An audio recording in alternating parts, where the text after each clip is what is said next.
quais são os pilares para evitar o autoabandono dos pacientes?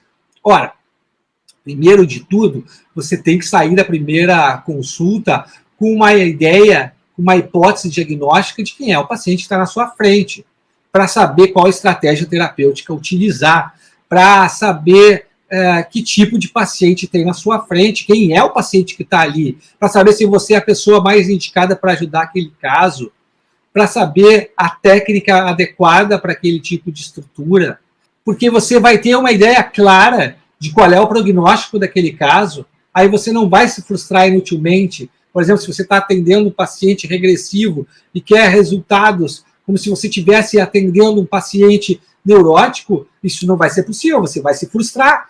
Isso é possível você não se frustrar se você consegue, desde a primeira sessão, ter uma hipótese clara de quem é a pessoa que está ali na sua frente, porque daí você vai saber qual é a expectativa que você pode ter, quais são as possibilidades que o paciente tem de melhora, quais são os limites que o paciente tem no seu quadro clínico. Um outro pilar importante é introduzir a interpretação dos sonhos para o paciente desde o início do tratamento, desde a primeira sessão, mostrar para ele que os sonhos traz resultados acelerados para o tratamento. Você tem que dizer isso para o paciente, ele tem que estar consciente disso.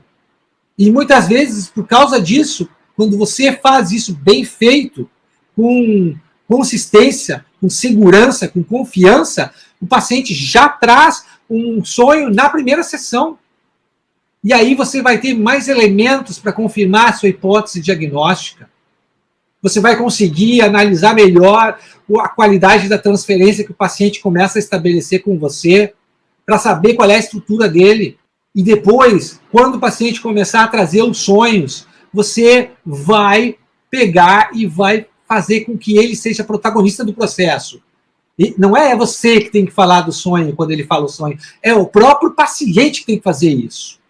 É o paciente, você tem que estimular o paciente a falar do próprio sonho, a fazer as associações, a dizer o que lhe ocorre sobre o sonho, a dizer as coisas que aconteceram no dia anterior ao sonho que fazem, que ele imagina que fez ele sonhar com o que ele sonhou, a questionar o paciente sobre os símbolos oníricos, sobre cada símbolo que está no sonho, seguindo, obviamente, o que o paciente vai dizer, seguindo o caminho que ele vai dizer, e aprofundando o assunto que o paciente está trazendo dentro da sessão, você vai mergulhar o paciente no tema que ele está trazendo, na associação que ele traz.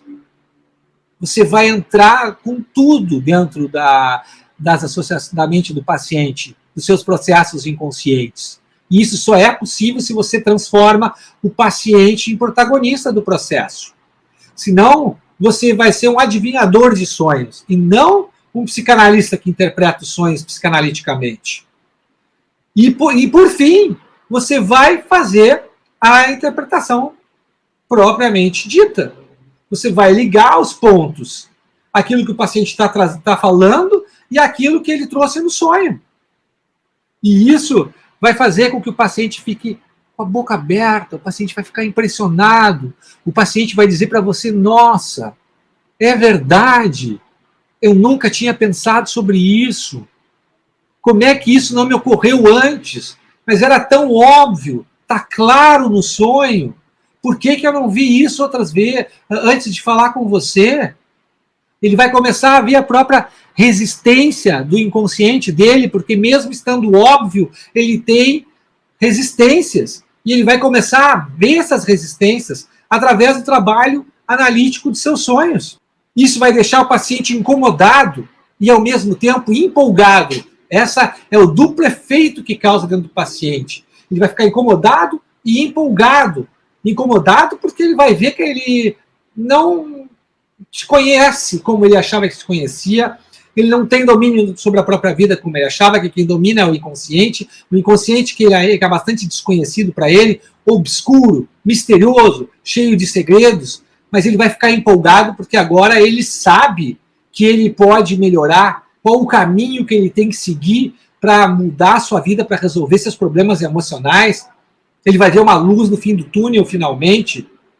Vai ser um bote de salva-vidas para esse paciente. A terapia vai ser assim, você vai ser a referência no processo de mudança do paciente, e isso evita completamente o abandono do tratamento, porque o paciente vai, com esses pilares que eu lhe falei, não só com um deles, não basta só o diagnóstico psicanalítico, você tem que fazer esses passos que eu lhe falei. Aí o paciente vai estabelecer com você uma transferência positiva consistente, aquele tipo de transferência positiva que, mesmo nos momentos mais difíceis da sua análise, onde ele pode passar com momentos de hostilidade com você, de alta resistência, porque está tocando em pontos muito delicados, muito doloridos, muito sofridos para ele, ele vai confiar no processo, porque ele tem você como referência em seu processo de mudança. Ele não sabe mais como fazer diferente, porque ele vai ter aquele tipo de dependência saudável com você no processo analítico. Porque, sim, o paciente precisa depender da terapia de um modo saudável para poder mudar. Primeiro ele depende, depois a gente vai ajudando ele a buscar a sua independência. Mas, antes de mais nada, ele precisa depender do processo terapêutico. Isso é importante. Você tem que ser a referência para o paciente.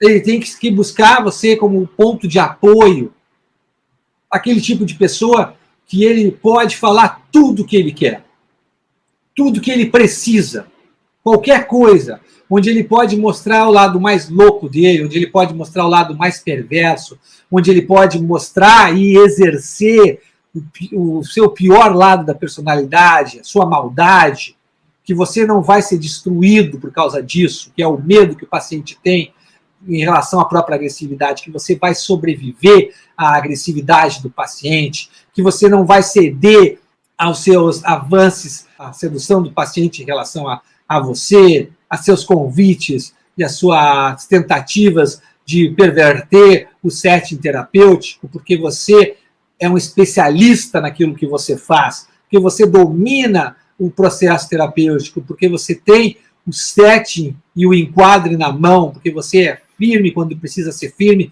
e você é continente quando precisa ser continente. Você tem empatia quando precisa ter empatia, e você dá limites quando precisa dar limites, na medida certa, de um jeito que o paciente não teve na sua infância, na maternagem, né, na função materna dos primeiros cuidadores, da mãe ou da cuidadora. Não teve um pai que exerceu o nome do pai, que fez o corte, a castração. Você vai fazer isso de uma maneira saudável, de uma maneira tolerável para o paciente, no tempo, mostrando para ele, fazendo com que ele consiga lidar com as frustrações, porque o grande problema dos pacientes é a intolerância à frustração, isso faz eles adoecer. E se você não consegue ajudá-los a tolerar a frustração, a frustrá-los gradativamente, de maneira que eles possam aguentar e que eles possam aprender com você a tolerar a frustração, eles abandonam mesmo.